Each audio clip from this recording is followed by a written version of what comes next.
जनाजा पढ़ने जाना था, तो अब दर्स देना उनके लिए मुमकिन नहीं था, तो उन्होंने कहा चलिए हम भी जाके जनाजा पढ़ लेते हैं। जब वो जनाजा पढ़ने की तो वो बहुत हैरान हुए, क्योंकि जनाजे में सिर्फ 6 से 7 लोग थे। बड़े हैरान हुए कि ये क्या माजरा है। चले वो जनाजा पढ़ने साथ चले गए, उन्होंने जनाजा पढ़ा। क्योंकि लोग कम थे तो उन्होंने कहा चले हम ही इस बंदे की जो है वो मैयत की तदफीन करते हैं। जब उन्होंने तदफीन की ना, तदफीन करके कब्र में दफना कर वापस आने लगे तो बेटा एक धमाका हुआ। उन्होंने देखा कि एक धमाका हुआ और मैयत कब्र से बाहर, उनकी चीखें निकल गई। ये क्या माजरा है, ये कौन इंसान है कि इसकी मैयत जो है वो कब्र से बाहर आ गई है।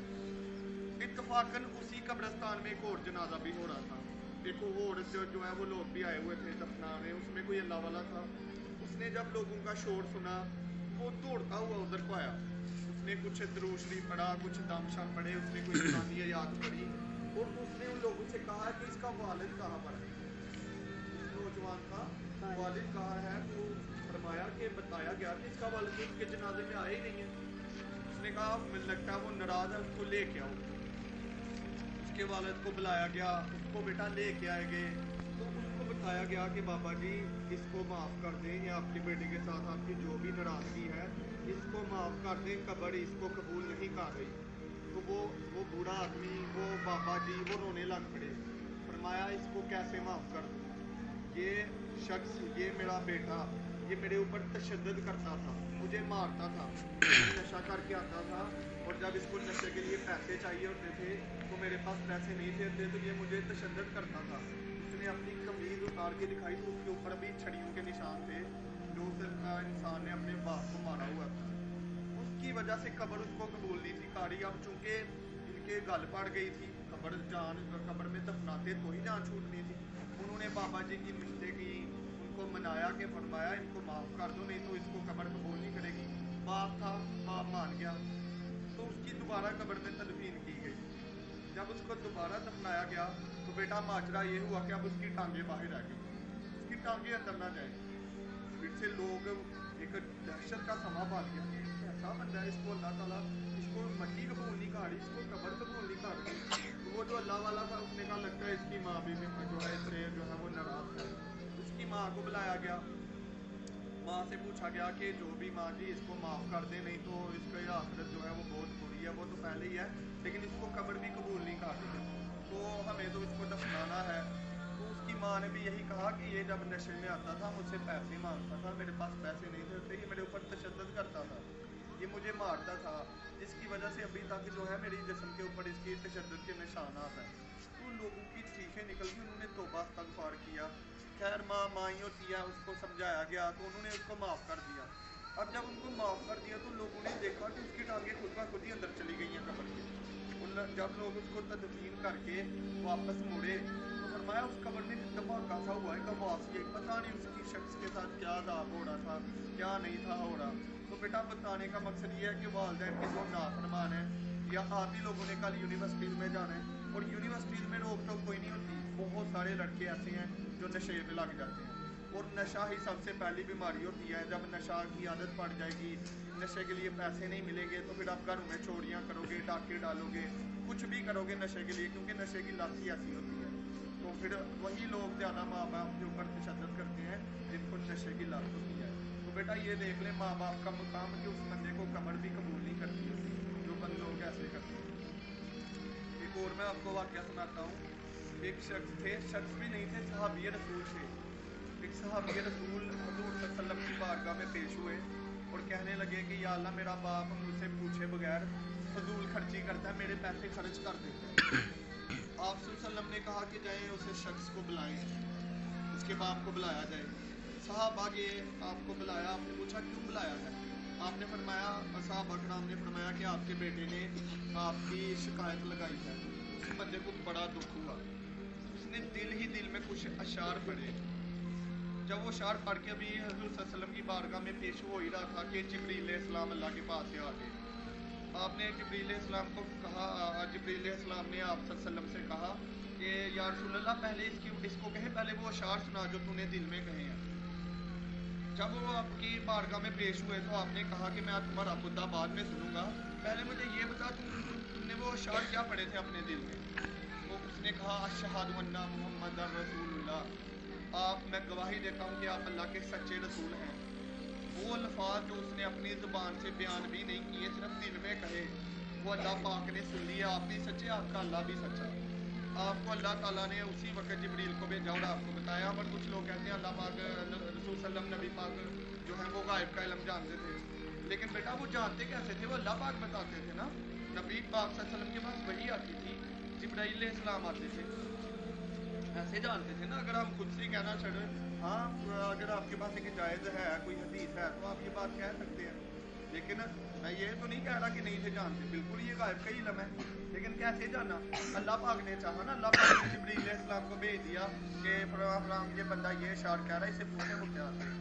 वो अशार कुछ ऐसे थे बेटा, उनको लफ्ज़ों में बयान नहीं किया जा सकता। वो बंदा कह रहा था, ऐ मेरे बेटे, जिस दिन तू पैदा हुआ मैंने जीना छोड़ दिया, मैंने अपना सब कुछ ख़त्म कर दिया। मैं कोटू के बैल की तरह दिन रात मैंने मेहनत की ताकि तुझे ठंडी छाँव मिल सके। मैं धूप बर्दाश्त की, मैंने मजदूरियाँ की, मैंने गर्मी बर्दाश्त की ताकि तू मजबूत हो सके। तुझे ठंडी रातों से बचाने के लिए मैं खुद तूफानी रातों में काम किया ताकि तू मजबूत हो सके। फिर ऐसे हुआ कि तेरी हड्डियाँ मजबूत होती गईं, मेरी हड्डियाँ कमज़ोर होती गईं। तू जवान होता गया, मैं बूढ़ा होता गया।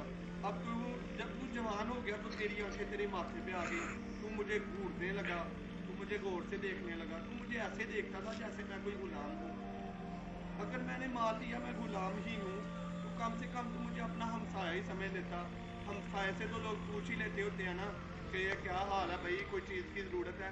तूने कभी ये भी नहीं मुझसे पूछा। मुझे अब लगता है तू, मैं तेरा बाप नहीं हूँ, मैं तेरा नौकर हूँ।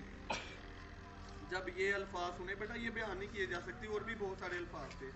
ये जब नबी पाक सल्लल्लाहु अलैहि वसल्लम ने बयान सुने तो फरमाया आप इतना रोए कि आपको हिचकी लग गई, और आपने उस सहाबी को यहाँ से गिरेबान से पकड़ के कहा दफा हो जाए यहाँ से, तेरा सब कुछ जो है वो तेरे माँ बाप का है। तो बेटा बताने का मकसद ये है कि वालिदैन का जो मुकाम है उसको समझे। आजकल जो सबसे चीज़ आम है वो ये है कि औलाद की नाफरमानी, औलाद सारी की सारी नाफरमान हुई है। कोई अपने माँ बाप को दाबे मार रहा है, कोई कुछ कर रहा है, कोई उसको कोई कह दे तो वो बात ही नहीं सुनता। माँ तो अब कहती कुछ नहीं है डर से कि इसने गुस्सा कर लेना, ये कर लेना। बेटा ये बात सही नहीं है। कामयाब होना चाहते हैं तो वालिदैन की जो है वो फरमाबरदारी किया करे। जिसके वालिदैन नाराज़ हो गए उस बंदे को लिए आखिरत में कोई ठिकाना नहीं है। ये मिसालें आपके पास हैं। उसके बाद रही बात मौत की, आपको कोई ऐसा समझता है कि मैंने मरना ही नहीं है, तो बेटा मैं आपको एक और वाक़या सुना देता हूँ। एक अल्लाह वाला था बेटा, वो जा रहा था जंगल बियाबान से, जंगल बियाबान में जा रहा था तो जंगल में कोई चीज़ नहीं होती। उसने वहाँ पर लोगों का एक हजूम देखा, वहाँ पर लोगों का एक रश देखा। उसने कहा ये क्या माजरा है, यहाँ पर लोग क्या कर रहे हैं। जब वो वहाँ पर पहुँचे तो फरमाया यहाँ पर एक बादशाह आया हुआ है जिसके बेटे की, जवान बेटे की कब्र यहाँ पर है। वो माजरा क्या था? वो ये था कि उसका जो बेटा था बेटा, वो जवानी के अंदर फौत हो गया, और वो जिस दिन फौत हुआ था उस दिन बादशाह वहाँ पर 3 चीज़ें लेके आता है। एक फौज लेके आता है, दुनिया भर के हकीम लेके आता है, और जवान और खूबसूरत जो लड़कियां वो लेके आता है। पहली बात उसने कहा बेटा अगर मौत से मैं तुझे ताकत से बचा सकता तो मेरे पास सबसे मजबूत सबसे ताकतवर फौज मौजूद है, ये तुझे बचा लेती। मौत ताकत से मौत को आप कभी भी, या मौत को आप ताकत से कभी भी बचा नहीं सकते। दूसरे उसने कहा बेटा अगर कोई हकीम, कोई दवाई, कोई भी ऐसा डॉक्टर होता, कोई ऐसी मेडिसिन होती जो तुझे बचा सकती, मैं ये सारे हकीम आज इकट्ठे करके लाया हूँ, ये तुझे कोई भी बचा नहीं सकता। तीसरा कहा कि अगर तू हुसन से बचा सकता, हुसन वालियों ने कहा कि अगर तू हुसन से बच सकता तो मैं, हम साड़ियाँ, हमारे पास हुसन था, हम तुझे बचा नहीं सके। बेटा जब मौत आ जाती है तो ना एक सेकंड आगे होता है ना ही एक सेकंड पीछे होता है, मौत फिर आकर ही रहती है। इसके मैंने ये आपको तर्जमा सुनाया है, कुरान के अल्फाज हैं कि जब मौत आ जाती है बंदे को, ना एक मिनट आगे होगा ना ही एक मिनट पीछे होगा। तो जब आए ही मरने के लिए हैं, हमारा मकसद क्या है यहाँ पर आना? सिर्फ मरने के लिए आए हुए हैं। हमने 1 दिन बाद, 2 दिन बाद, 10 दिन बाद मर जाना है। किसी बंदे को नहीं पता कि कब उसने मरना है। कुरान पाक में फरमाया 5 चीज़ें ऐसी है जिनका किसी को नहीं पता। उनमें से कुछ का मैं जिक्र कर देता हूँ। पहली जिक्र ये है कि किसी को नहीं पता कि आज जो उसने रिज़्क खाया है कल कहाँ से मिलेगा। ये किसी बंदे को नहीं पता, किसी कीड़े को नहीं पता, किसी शख्स को नहीं पता। अगर कोई कह रहा है तो वो झूठ बोल रहा है। अल्लाह पाक ने फरमाया इसके अलावा, मेरे अलावा किसी को नहीं पता कि कल आपको रिज़्क कहाँ से मिलेगा, कल आपने रोटी कहाँ से खानी है। ये सिर्फ अल्लाह की ज़ात को पता है। दूसरी चीज़ जो पता है किसी को नहीं पता, वो ये है कि क़यामत कब आएगी। क़यामत कब आएगी ये किसी को भी नहीं पता, सिर्फ इसकी कुछ निशानियाँ बताई गई हैं। बाकी कब आनी है ये भी किसी को नहीं पता। बाकी 3 और है, वो आप जो है वो तैयारी करें इंशाल्लाह। आप जो है वो आखिरत की बेटा तैयारी किया करें, नमाज़ पढ़ा करें, सबसे पहले वालिदैन की फरमाबरदारी किया करें, फिर सारे काम जो है वो सही हो जाएंगे। तो बेटा अल्लाह पाक आपको समझने की तौफीक अता फरमाए और इस पर अमल करने की। बेटा जो अमल उन्हीं की अमल नहीं करता उसके लिए गुनाह डबल है। एक बंदा जिसको पता ही नहीं है वो गुनाहगार है, तो उसके लिए जो गुनाह का गुनाह है वो और तरह का होगा। और जो सुन के भी अमल नहीं करेगा उसके लिए बेटा गुनाह जो है वो बहुत ज़्यादा है। बेटा इस पर अमल किया।